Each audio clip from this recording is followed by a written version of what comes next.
are finishing Portfolio Landlords Week on a real high now, because it's a real pleasure to welcome to Property Tribes John Howard, an investor and developer of 40 years experience.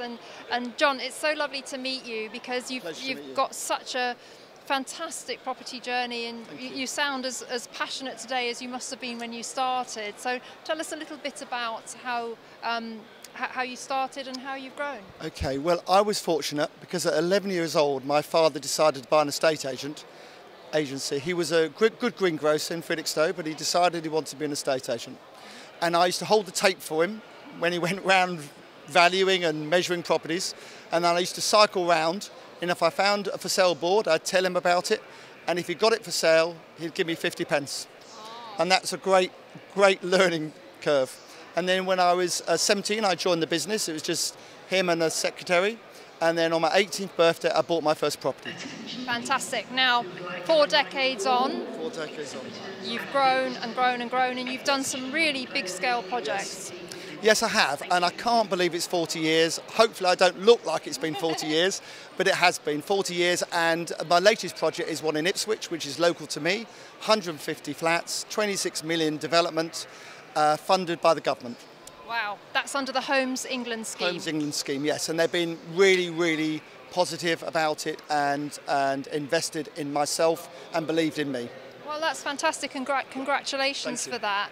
Now, obviously, when you're starting out, you can't go from one property to 150 properties in one go. No. It's a process that you have to go through to learn and grow. And you know, I think it is becoming more challenging for landlords to grow portfolios with the current regulations, finance, tax changes. Do you think it's a harder environment now than 40 years ago? Every generation says it's harder. Harder to buy as a first-time buyer, and so on. I'm not sure that's true. I'm really not sure that's true.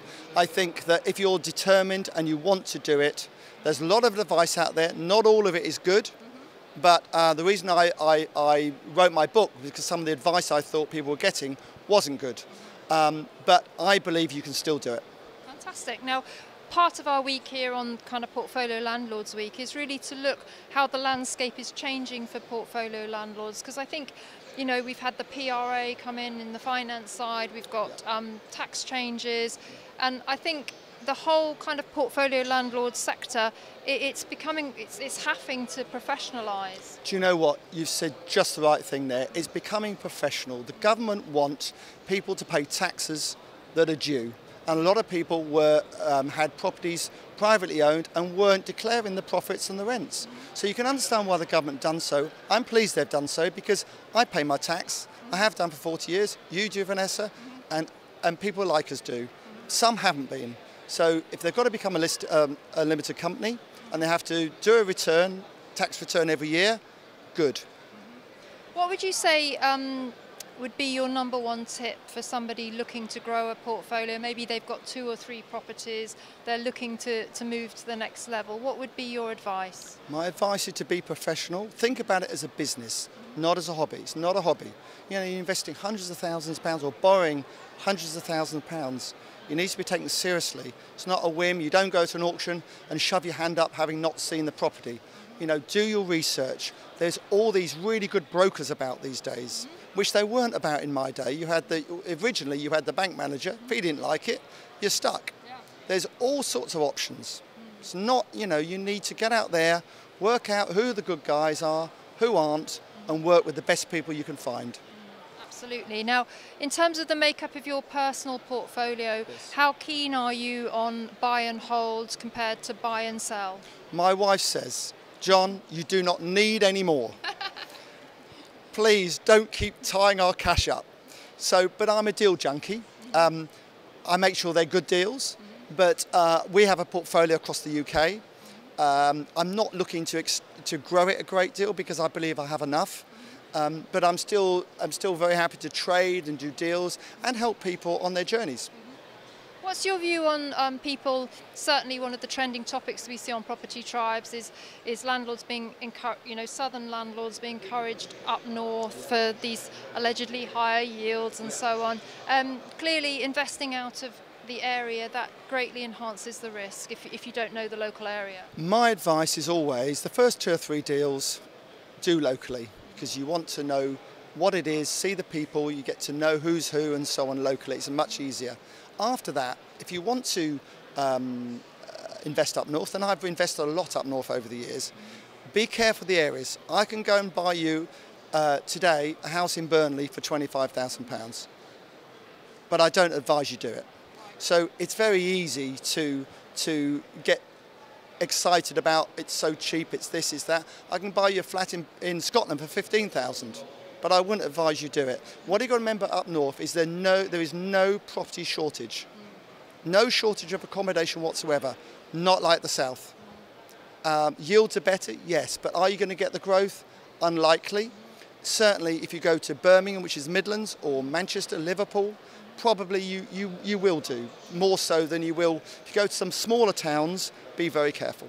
No, I totally agree. In terms of the kind of properties that you like to purchase, yes. Do you have like a kind of blueprint or boxes that you like to tick that actually meet your personal criteria? We tend to buy difficult projects.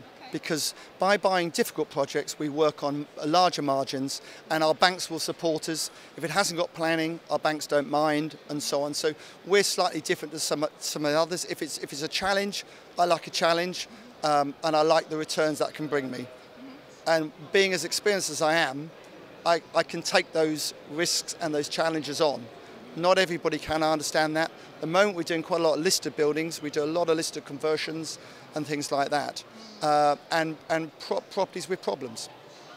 That's very interesting, and I think it's important for landlords to understand that those kind of projects come with much higher risk, and you do need the experience probably before you dive into them. I kind of liken it to maybe a learner driver getting into a Ferrari. Do you recommend that landlords start their portfolios with just solid workhorse single occupancy buy-to-let, and then as their experience increases, then they can think about doing some of these more complex projects? Absolutely, because I think people tend to then specialise in one thing. So I say in my seminars, if you ring an agent or go and see an agent on a estate agent on a regular basis, they're going to want to know what you do. It's not saying, oh, well, I'll do anything, because you won't get a phone call from them. If you say, well, I specialise in this or I specialise in that, then you will. So you need to know what you want to do. You don't want to do something you don't enjoy doing. You need to do something you enjoy, otherwise you won't do it well.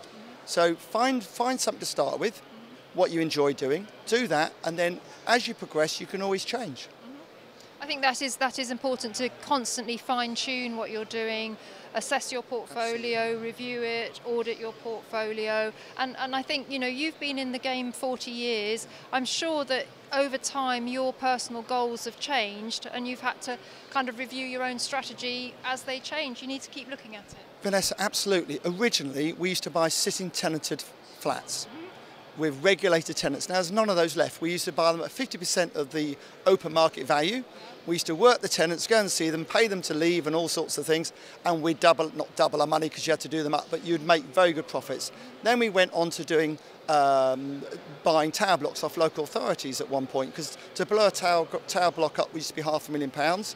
We'd give them £500,000 for it. So they're double whammy for them. They were much better off. We'd refurbish them, sell them to first-time buyers. Then that stopped. And then we went into doing listed buildings and converting offices back into residential. So we've changed over the years. We've hopefully been one step ahead of the curve all the time. I think that's a great way to end this interview, is to say that I think the portfolio landlord of the success stories of the future, despite the challenging conditions, will be those ones that stay one step ahead of the curve, absolutely, look for the opportunities. Absolutely. Yeah, I couldn't agree more. That's what it's about. It's about reinventing yourself. When people have caught up with you, go again.